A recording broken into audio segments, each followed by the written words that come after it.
The dingo, icon of Australia, noble survivor in a tough land. Dogs can go 3 weeks without a drink. They're not getting their water from a dam, they're getting their water out of blood and fat reserves they've got in their body. A friend and protective spirit for thousands of years. The dingo has inserted himself into the ecology. It's the type of country that they are absolutely perfectly built for. A wild dog with a bad reputation. Dingo's got my baby. A threat to our families. The two children were walking along this track when they were attacked. And frenzied demon to our livestock. It's a horrible death. All they want to do is kill. But could dingoes actually be the farmer's friend? Dingoes killed 7 out of 7 foxes within 17 days. Do we need them to balance our environment? We can recover threatened species and ecosystems simply by allowing the dingo to do what the dingo does. They're always going to be treated as the enemy. I believe our only option is to destroy the dogs. The dingo, lightning rod of the Australian bush. I can hardly see a single difference between this dog and my kelpies. There's one real big difference. Your kelpies love you and she wants to rip your face off.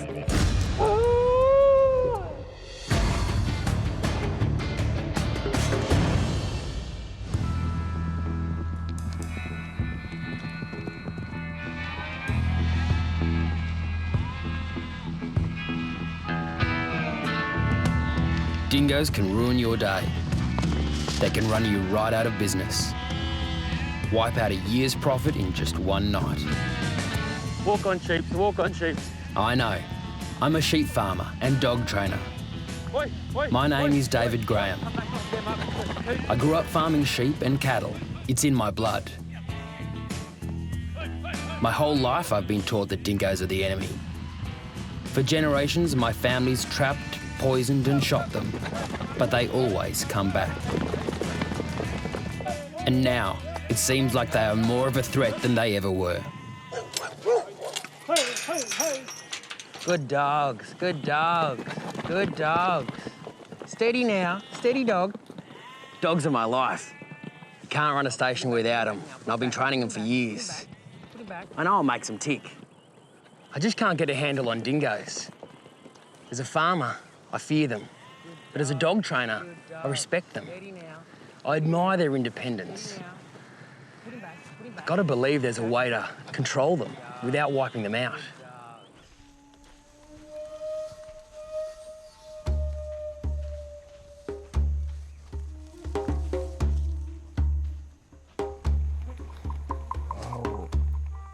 Scientists say the dingo arrived in Australia somewhere around 3,500 to 5,000 years ago.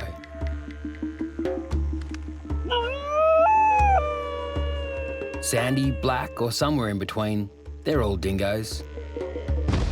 Not far removed from their Asian wolf ancestors. Probably brought along by Indonesian seafarers as food or maybe as a hunting tool.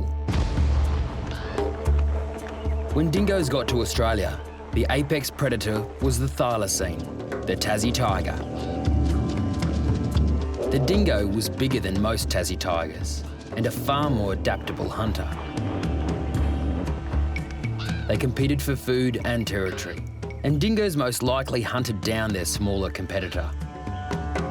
Thylacines disappeared from mainland Australia about 3,000 years ago.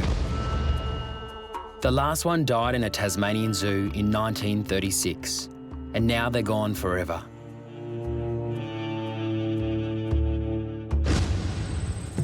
The dingo became Australia's top predator.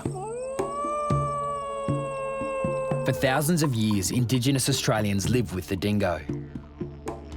People of the Western Desert kept them as camp dogs, believing they kept evil spirits away and warning the camp if strangers approached.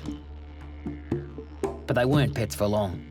When the pups got a bit older, they became more independent and nicked off into the bush.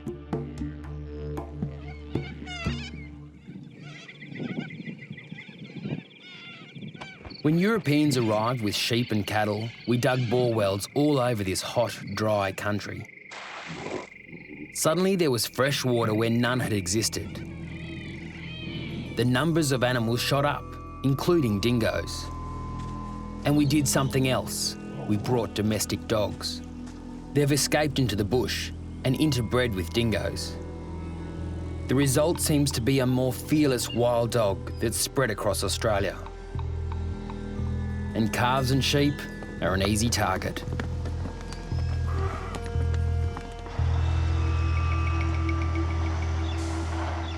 Hey. Lead up.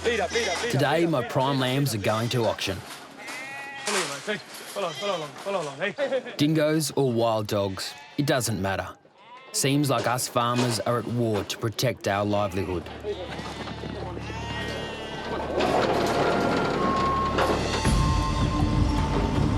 It's time I hit the road to get some answers.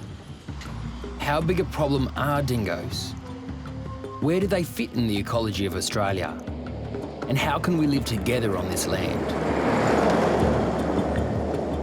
What I'm trying to do here is learn everything that I can about the dingo and how it interacts across Australia, because it doesn't matter which part of Australia you're at, there are different issues at play. I'm heading across Australia, looking for a way to end this war with dingoes, or at least call a truce. My first stop, 4 hours east of my farm at the Sale Yards in Warwick.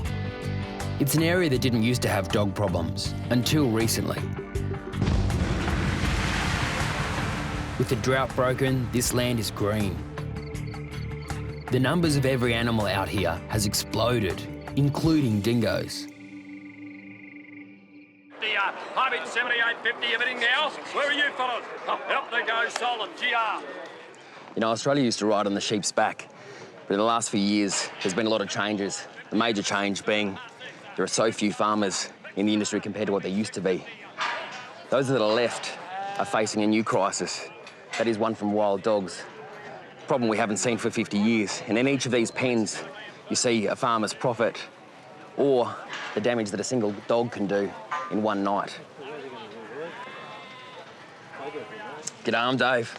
Ben Corey, Dave. G'day, Ben. Peter. G'day, Peter. Ross Bartley, Dave. How are you? Good. It's really... Every farmer here has a story about dingoes and wild dogs. I saw one morning 30 lambs, small lambs, dead, all from one dog. Just went through and just bang, just bit like that. Yeah. And is it town dogs that have gone feral, or is it real dingoes coming out of the bush, or is it a hybrid?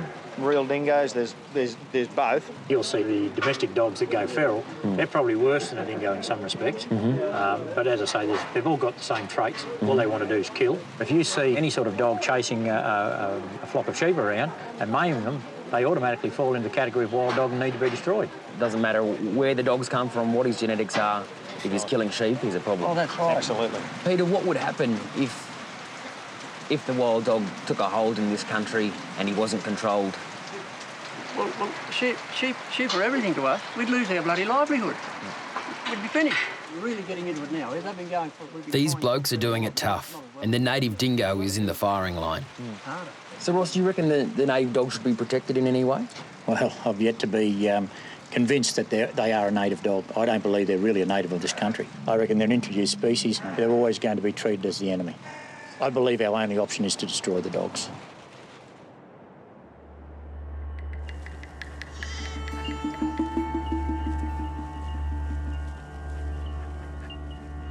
I understand how these sheep farmers feel about wild dogs and dingoes.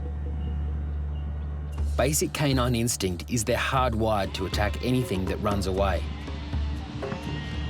And sheep, well, they're perfect. Small enough not to be intimidating and fast enough to be exciting. And worst of all, they respond to dogs by mobbing up. So dingoes don't stop at just one.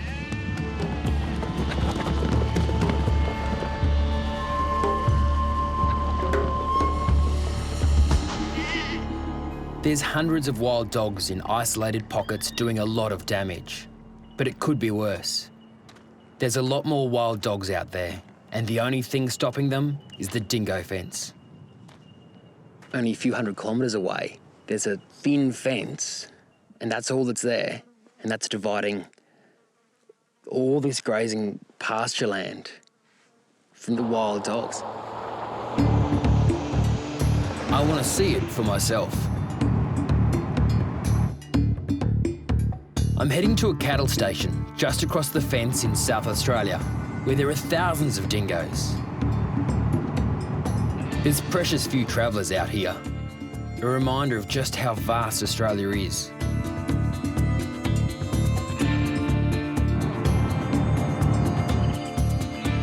What amazes me is how much life I'm seeing on this side of the fence. It's kind of hard to imagine that all this tough country is divided up into stations, tens of thousands of square kilometres, with water points scattered all over. And out here, in the middle of nowhere, is the barrier that divides the country. The Dingo Fence. A few thousand kilometres that way, and you reach my home. A few thousand more kilometres that way, and you reach the Southern Ocean and the Great Australian Bight. And through here, just on this one station alone, I hear there's 5,000 to 7,000 dingoes.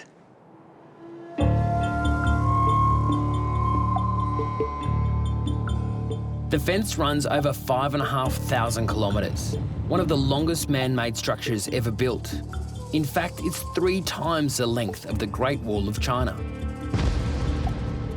Begun in 1886, it crosses 3 states, beginning in southeast Queensland and ending on the shores of South Australia.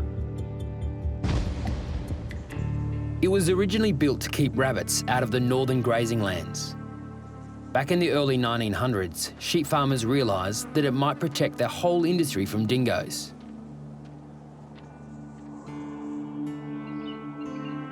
I can't imagine what it must have taken to build this thing across this bloody tough land, with the heat, the flies, and the dust.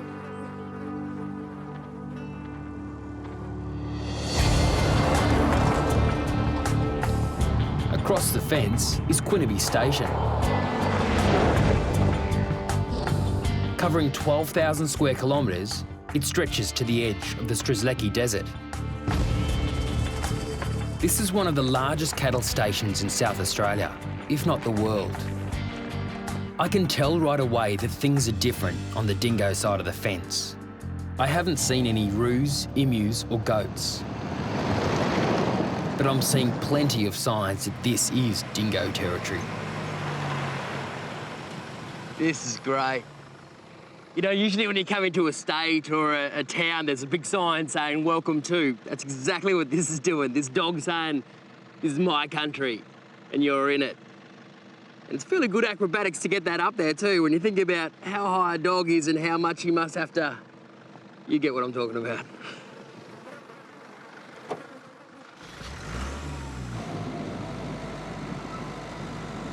I'm here to catch up with Greg Connors, the station manager. Always a good idea to check in with the boss when you're wandering around their land. G'day, mate. How you going? Good, good. Greg's been running cattle in the outback for over 30 years. There's nearly 8,000 head on Quinniby. He says in tough country like this, you always lose some calves. The natural loss is you've got to account for 4 to 6%. Health, accidents, whatever. Greg says stations out here can lose 25% more to dingoes. It's got to account for a fair bit of that extra percentage. That's the only difference is the dogs. It's a dog fence and the dogs, yep. What I've seen of these cattle is that they look after their calves. They do, but you get 8 to 10 dogs. The cow cannot look after a calf with that many dogs coming in from all angles. She just physically can't do it.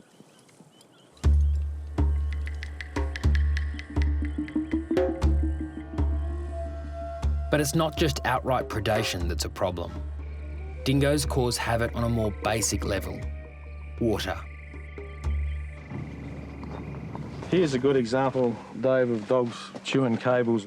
I put this unit out here the other day, and 2 hours after I come back just on dark to start it to get extra water, and that absolutely chewed this cable straight through.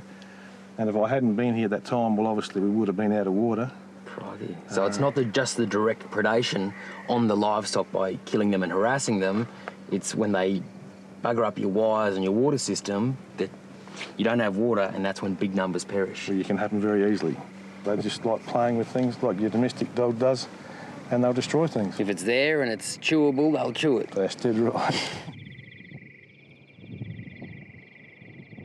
When the dogs get too bold, Greg and his crew fight back with guns and another weapon, 1080 baits. Meat laced with poison. It doesn't take much to kill a dingo. A tiny bit goes a long way. Even so, hundreds of kilograms of 1080 poison is spread by aircraft each year across the outback. And any dog that eats it dies an ugly death.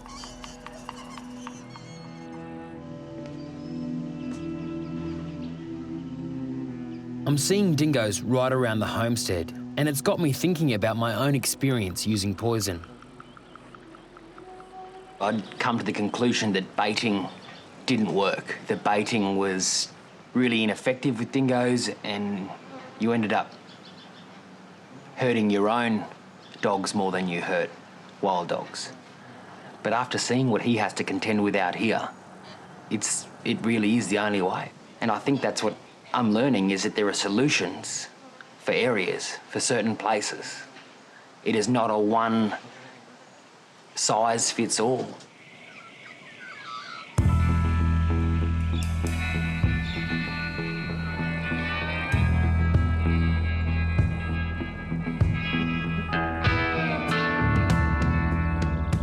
This morning I'm heading further into dingo territory to meet a man whose job is tracking dingoes.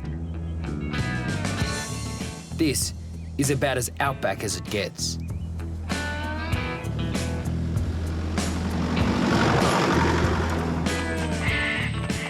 In this arid land, water points like this dam attract every animal around.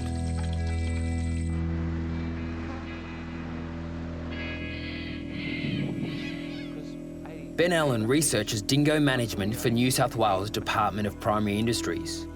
Better go check it out. He looks at their behaviour, predation on livestock, and how to control them on these vast cattle stations.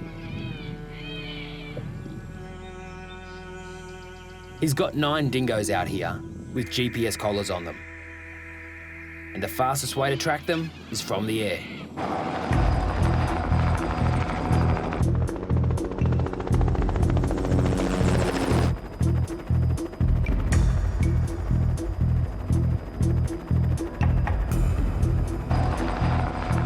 Ben's radio direction finder gets us in the right area, but spotting dingoes is another matter. He's round here somewhere. Brumbies, wild horses. First sign of life I've seen out here besides dingoes. There's one. This dingo is pacing us at about 60 kilometres an hour. Nothing seems to slow him down. The stamina of these animals is amazing.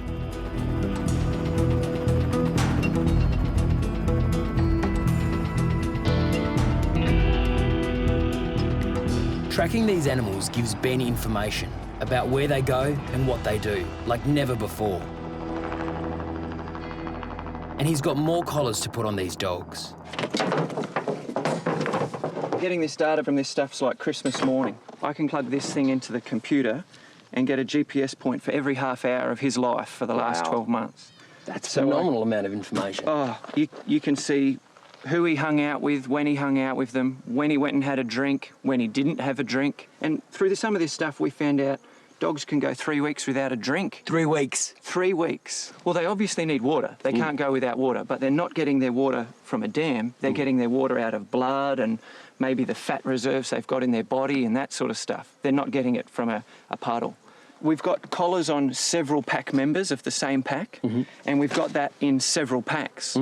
This is the same map with 2 different dogs, and this dog here lives on this side of the road, and this dog here lives on that side of the road. So the road is really important feature that separates the pack boundaries. And then you can start to look at interactions between pack individuals and packs and with other things like water points. So you can say, does everyone go to the water point at the same time, or do they go at different times? This is all good and well when it comes to understanding how dogs act amongst themselves, but this is a massive 3 million acre cattle property. How do the dogs interact with the cattle? For me, that is the most important question. To answer it, I've got to show you some stuff in here. Here's a laptop. Just a little while ago, I come across this pack of dingoes eating this dead cow. With all the cows totally oblivious hanging around. Complete indifference. There's 12 dogs there, 12 dingoes feeding on a dead cow in the presence of probably 100 cattle, probably 30 calves. As though it happens all the time. As though it happens all the time. That cow's obviously died from something, the dingoes are eating it. And there's even more dingoes up on the hill. Yeah. Now, these ones were the adults. Right. They'd already had their feed. Now it's the pup's turn to have their feed. So just this little video shows so much about this pack structure. Absolutely. We learn who's more important and who's in charge and who isn't. Yep. You learn about the behaviour of the calves. If this was in sheep country, that just wouldn't happen.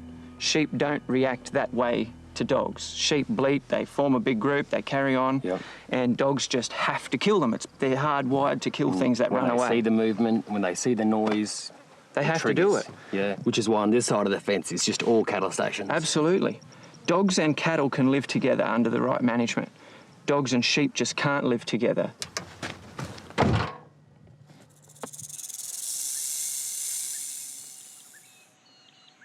To put GPS collars on dingoes, first, you've got to catch them.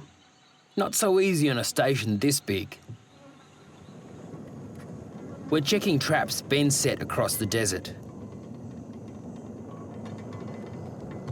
There you go. Right there. These are rubber-jawed traps. They hold tight, but they don't harm the animal. I have no idea how he's going to get a collar on a wild dog. I think I'm going to let you do it. Righto. So with this knob pulls back and it loosens it off.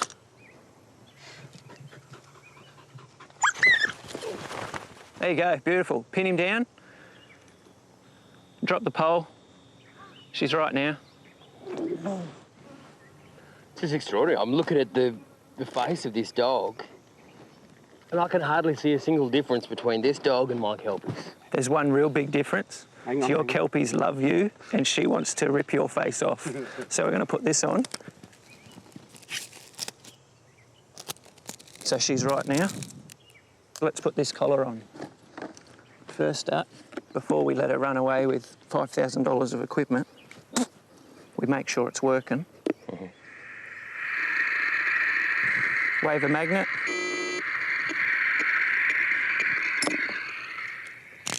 We only keep the weight of the collar to be less than 5% of their body weight, so we know they can handle it happily. Doesn't stop them from doing anything. So she's all ready to go now. You can see the importance of this type of trap, eh? These traps are great. Unbelievable. Ben gives the dog's foot a rub to help get the blood flow back. Massaging her foot like this is nothing compared to being beaten up by a couple of other dogs, so they don't even flinch. So she's all good now. I'm going to give this pole to you, and what I want you to do is just gently come off her, and then when you're ready, just lean down, put your finger in the corner of that tape and pull it off. Yep. So you all right with that? Yep, no worries. All right. Before you do that, come back around this side, otherwise she can take something most precious to you. A dog in this situation could have any of 4 responses: fight, flight, fidget or freeze. There's no way to predict what she'll do.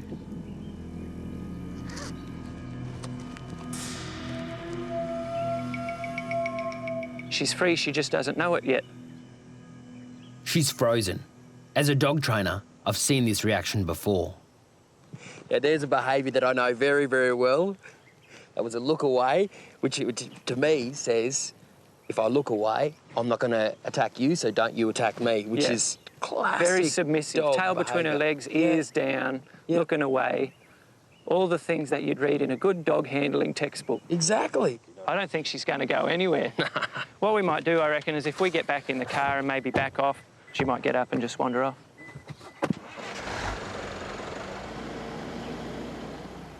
Ben likes to make sure his dingoes are okay when they walk off. Once we're in the car, he reckons she won't see us as a threat. She'll get hot eventually and leave. Want a biscuit? Yes, please. Might as well if we're going to be here for a while.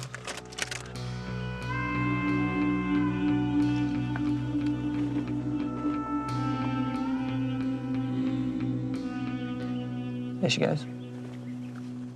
Just like that. Finally had enough. She's had enough. And so have we.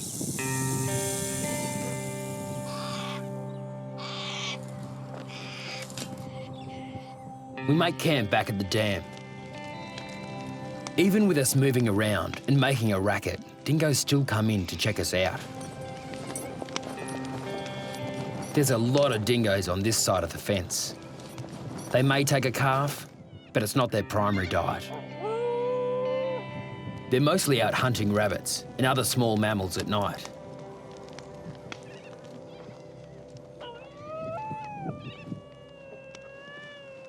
Can you hear? Yeah, yeah. It's a welcoming committee. I'll tell you what, Ben, if I hadn't actually come out and flown around today and seen the number of dogs... So when I tell everyone in New South Wales that there's a lot of dogs on the other side of the fence, I'm not just pulling their chain. There really is a lot of dogs on this side of the fence. I couldn't believe it. And what would happen if the fence just went yesterday? Would you just get this mass migration of dogs? It wouldn't take them very long to realise that. Can you hear that? Yeah. You should ask them that question, what they would do if the fence was down. And you could hear their answer. They're going, woohoo! Yeah.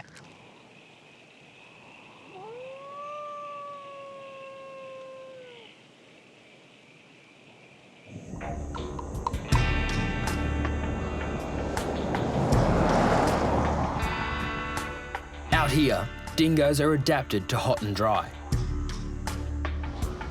But they live everywhere in Australia, from the coast to the alpine regions. They withstand the heat and the cold and have adapted to find food in even the most extreme environments. I'm gaining a newfound respect for the dingo and the physical traits that make them special. They're the epitome of a survivor. It's hard to believe how many there are and how well they do in a land as big and as hard as this. They're adapted to a boom and bust environment that runs from dry as dust to torrential storms. It's phenomenal driving through this desert country and extremely marginal for even grazing, and yet here we are, it's raining. Dingoes have been here for thousands of years. They've learnt to ride the seasons and live in balance with native plants and animals. But when the Europeans arrived, they introduced the game changers, foxes, cats and rabbits. And in under 200 years, these feral species wiped out many of the small native mammals from the land. I'm headed out west to one place where you can still see them. On the other side of Lake Eyre, in South Australia, near the town of Roxby Downs, tracts of land are fenced off, carved out of cattle country, in a unique experiment: arid recovery.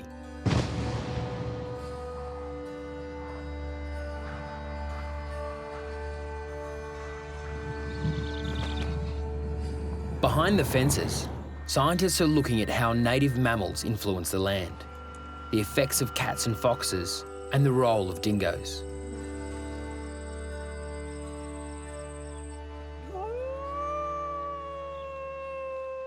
The native species are tough to spot during the day, but you can see them in Arid Recovery's reserve at night. Helen Crisp is one of Arid Recovery's resident ecologists. She's introducing me to some mammals that have been gone from mainland Australia for decades, but are thriving here. So that's a bettong, is it? Yeah, that's a burrowing bettong. There's another burrowing bettong coming towards us here. Yeah. God, they've got no fear at all. No, they're so inquisitive. He's actually the only macropod species to live in a warren, and they live underground and come out at night. So is all these little scurrying critters along here, are they all just plague mice? No, they're spinifex hopping mice. Hopping mice? Yeah, hopping mice. So you can see they fully hop? Yeah, they fully hop. Wow. It's really cool. Oh, there he goes, off into the dune. Do you reckon I can catch him? Give it a go. I got him. I knew this hat would come in handy. He is awesome. He is awesome. So you can see he looks quite different from the house mice that you might see at home or in the barn or anything. The main difference with these guys is their really, really long tail. Yeah. And that real feathery tip on the end of it. And their really long back legs. Yeah. Big eyes. Yeah. What we've found from our research here is that there's 6 times more small mammals like these guys inside the reserve where there's no feral cats and foxes compared to outside the reserve. I think he's saying to me I should let him go. Yeah, I think so. We've had a Go great and meet look at your him. girlfriend, eh? Go and make some babies.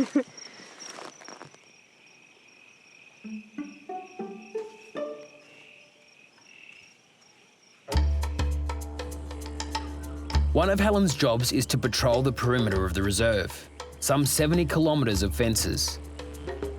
So this keeps everything out, rabbits, foxes, dingoes... Yep, everything. and cats. As part of the study, they've set traps outside the reserve to learn how much damage feral animals are doing to native species.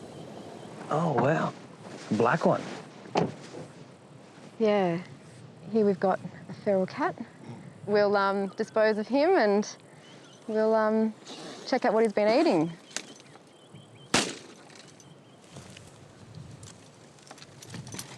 This one is actually 3.625 kilos. Helen records details of every catch to learn what cats and foxes are living on out here. And this is it. God, it's full as. It's really full. So because we want to find out, ideally, what species these animals are eating, it's really important to get all the bits and pieces. Sort of like putting together a jigsaw puzzle, I guess. So what we want to find are the different legs and tails that belong to the different species out here. I mean, they're obviously some sort of a mouse or a rat. Is that they're native? We've got at least one spinifex hopping mouse. Helen tells me that one cat caught here had 33 native animals in its gut from one day's hunting. And scientists estimate there's 15 million wild cats across Australia. Seeing what just one eats, it beggars belief how many small animals they consume. To test the theory that dingoes can control cat and fox numbers, Arid Recovery set up another experiment. They put a pair of dingoes in a 37 square kilometre reserve. Then they introduced cats and foxes. With the first phase of our dingo project, we introduced 7 foxes into the dingo pen area. And over a course of a few weeks, we did find dingoes were killing foxes. Turns out they also killed 5 out of 8 cats that were set loose in the pen too. Dingoes are pretty good at knocking off ferals. Wow. So this is the dam inside the dingo pen, and straight through the dunes there, we've actually established a carcass dump. And this area is actually a really great place to observe dingoes in the dingo pen. So fingers crossed, we might see some. Oh, wow. So that's the carcass. When you've laid that? Yeah, we've put that out about a day ago. Yeah. Dingoes eat anything. They're opportunists. They take down rabbits, roos, and small mammals. They eat reptiles, insects, plants, and they'll even scavenge on carrion. And I'm hoping that kangaroo carcass is irresistible.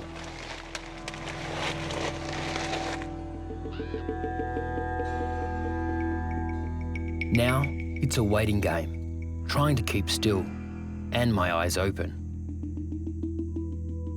Dingo hearing and sense of smell is so good, we'll be lucky to see anything.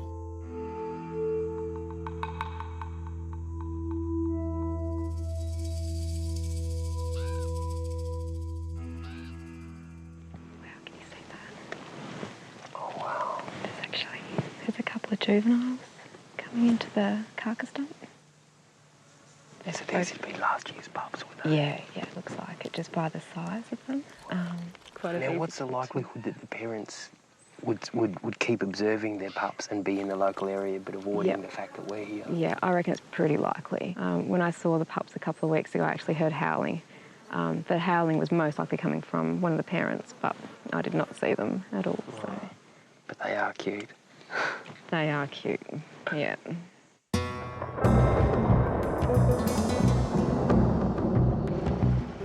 I leave Roxby Downs with a new appreciation for the dingo. It seems that a healthy ecosystem needs a top-order predator. They keep ferals in check, which helps small native species. And they also keep roux numbers down, which means more grazing for livestock. Now more than ever, I feel that there's got to be a way for farmers and dingoes to coexist. I'm headed into prime sheep country, the border of New South Wales and Victoria, to the town of Tallangatta.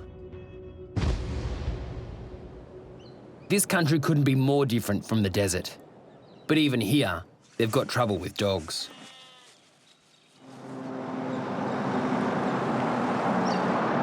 G'day, Andrew.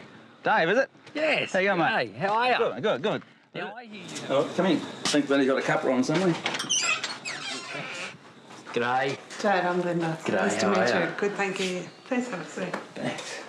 Glenda and Andrew Barron have been here all their lives. Fourth generation to run sheep in these hills. But they were almost run out of business. Almost lost everything, all because of wild dogs. It was the lambs we lost, and it was the pain and everything else that we suffered too, watching our animals suffer. The men would walk in the back door, and I didn't have to ask. I could see by the looks of their faces that something had happened to the animals, and they were just cruel and relentless. Every night we'd hear this noise, and you could hear sheep bleating. It was Over 3 years, all but about 50 of nearly 2,000 of their lambs were killed. This is one night's damage. When a dog bites anything, it's not a clean bite. They're full of contamination of bacteria, and they just, within 4 or 5 days, they'll just infect up and die. It's a horrible death. You know. Look at that one. With just the guts ripped out and just hanging down. Yeah, they wouldn't last probably a couple of days, probably, but you imagine the death they're going through, you know. The pain. Yeah, the pain, yeah. You were saying earlier that fishermen get stalked Yes.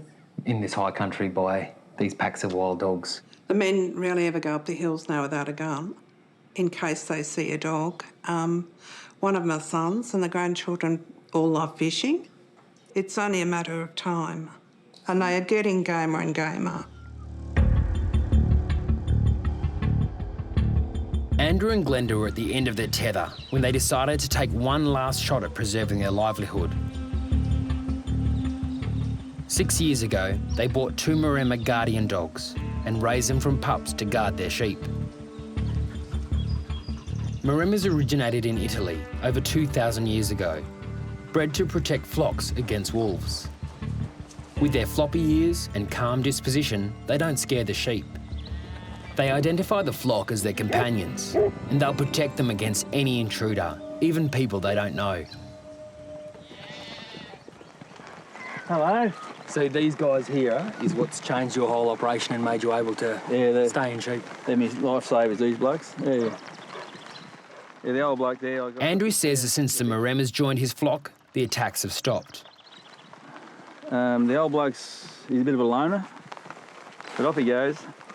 He's come, he's checked you out, he reckons you're not a threat, and he's going back to his sheep. These guardian dogs are lifesavers for Andrew and Glenda. Their sheep are safer, even with wild dogs still around the farm. Linda van Bommel is a researcher at Australian National University. For the past 2 years, she's included Andrew and Glenda's Maremas in a study on how guardian dogs protect sheep. I caught up to her at the beginning of her workday. Linda van Bommel, I presume. Yes, hi. I thought I was never going to find you. It is tell you what, you have the most beautiful office space in the history of the universe. It's good, isn't it? Yeah. Excellent.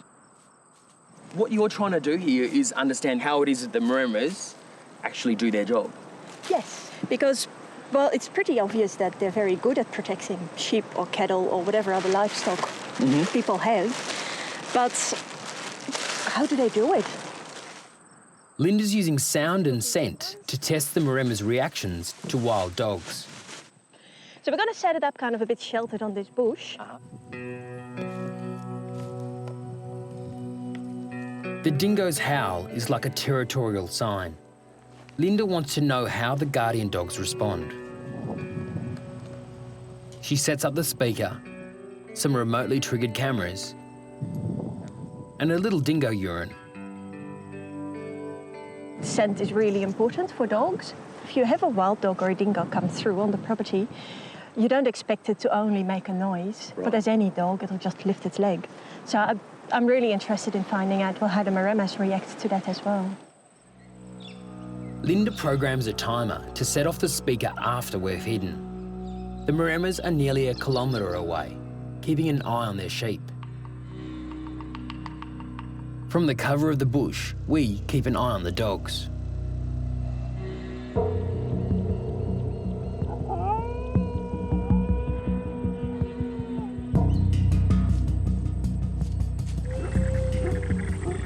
There we go. Oh my God, that's just instant.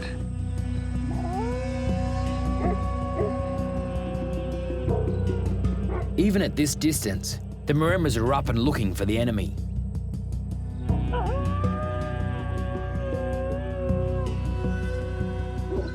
They've zeroed right in on the source.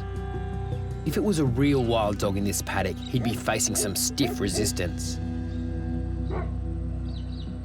The Maremas are big, much larger than any dingo or wild dog.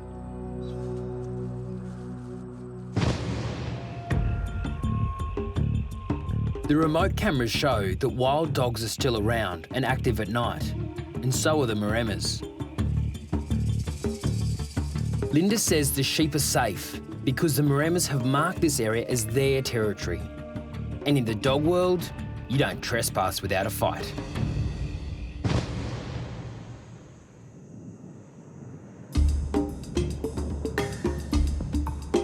This is all starting to make some sense to me now.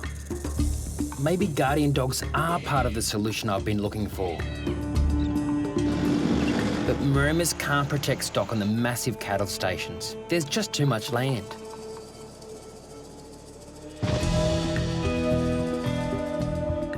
There's a place in the very heart of Australia that's taken a whole different approach, where cattle and dingoes are left alone to coexist.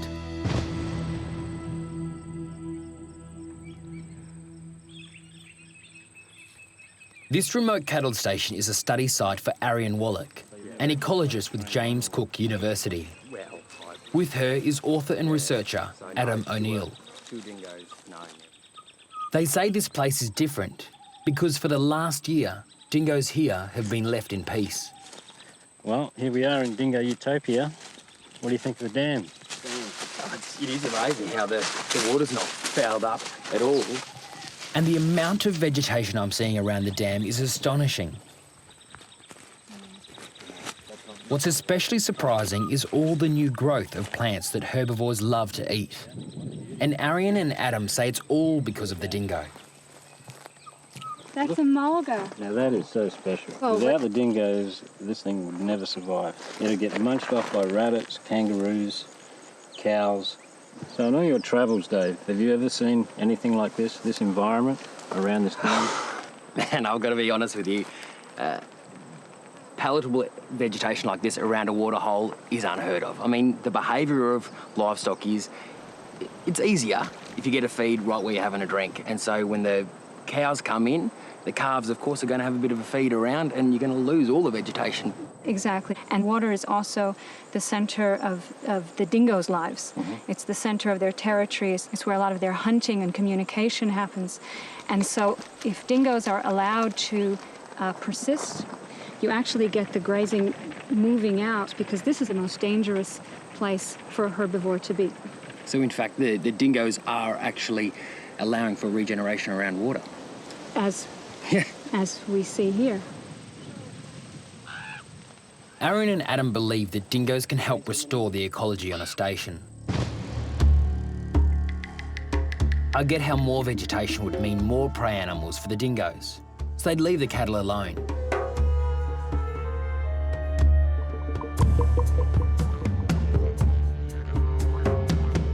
But Aaron and Adam say the key is a stable pack. When dingoes are persecuted, when they're baited, when they're shot, their pack structure breaks down. Their pack structure is very important for their education, for the stability of their behavior. And where persecution happens, for the most part, that's where attacks on livestock increase. You basically get a situation where you get a lot of young juvenile delinquents running amok, harassing calves. So it's like taking the older, wiser people out of society and then just leaving all the young people that have got no knowledge about how the best way of society to work is, or what's appropriate to eat and what's not appropriate to eat. Yeah, well, we need our elders to teach us knowledge, to teach us manners, to teach us rules and regulations and laws, and dingoes are exactly the same. On this station, dingoes aren't shot, trapped or poisoned. What I'm hearing is that they're establishing a stable pack structure, and a topwater predator influences everything, right down to the plants. But I have to ask, what about the cattle? It's possible that dingoes will kill an occasional calf, but at the same time, you have a station that's actually sustainable, that can feed, that can produce vegetation through droughts. At the end of the day, it's actually beneficial for the cattle to have the dingoes in the system.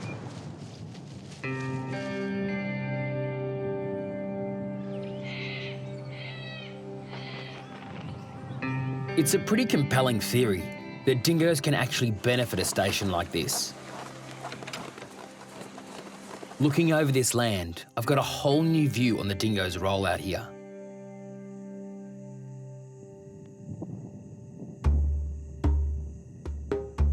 Today, Adam's taking me through some amazing country, and everywhere I look, I see dingoes.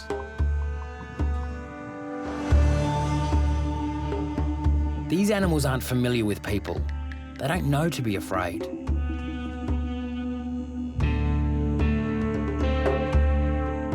We think of dingoes as fierce and aggressive, but out here, where people leave them alone, I'm just seeing curiosity. I wonder if he'll come closer.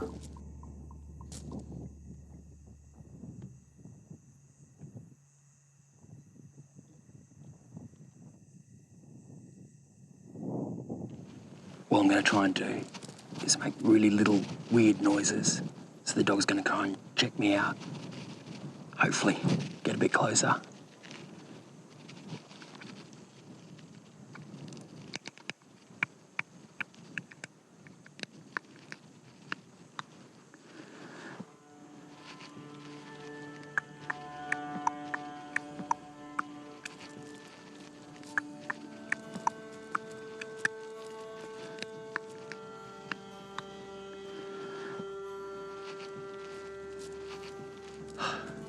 This is absolutely incredible.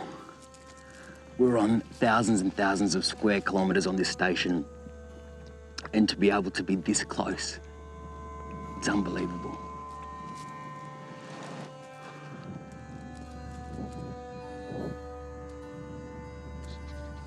This young dingo is not so different to me. He's trying to make sense of what I am and where I fit in his world. And I'm trying to understand where he fits in mine. The way I think about dingoes has changed so much over this journey. I've lost some fear and gained a whole lot of respect. I know why many farmers think of them as the enemy, but now I see how intimately tied the dingo is to the health of our land. Are we missing something and not getting that Australia needs a top-order predator? And it doesn't matter what we do, dogs will slip through the cracks and create their own niche in the environment.